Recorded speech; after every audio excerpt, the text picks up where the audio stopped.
U.S. Defense Secretary James Mattis is visiting Seoul this week. Ahead of the trip, he held long phone conversations with his South Korean counterpart. Our Connie Kim shares with us what was discussed. The defense chiefs of South Korea and the United States have reaffirmed their plan to bring the U.S. Terminal High-Altitude Area Defense System to the Korean peninsula in response to North Korea's missile threats.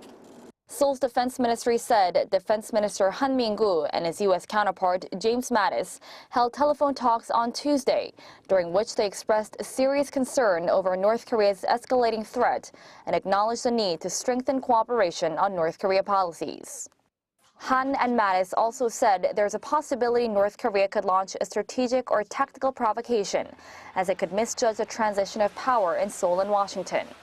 During the 30-minute conversation, the two also agreed to uphold Washington's provision of extended deterrence against North Korea's provocations and to maintain a strong military readiness posture to respond immediately in an emergency situation. Pyongyang has been ratcheting up tensions in the weeks since Kim Jong-un announced in his New Year's address that the regime is in the final stages of test firing an intercontinental ballistic missile.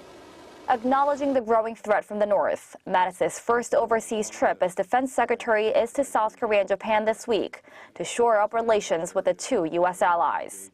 In Seoul, he'll be meeting with acting president and Prime Minister Hwang Kyo-ahn and National Security Office Chief Kim Kwan-jin on the first day of his two-day visit, followed by talks with South Korea's defense minister the next day to discuss North Korea's missile programs and ways to boost the Seoul-Washington alliance.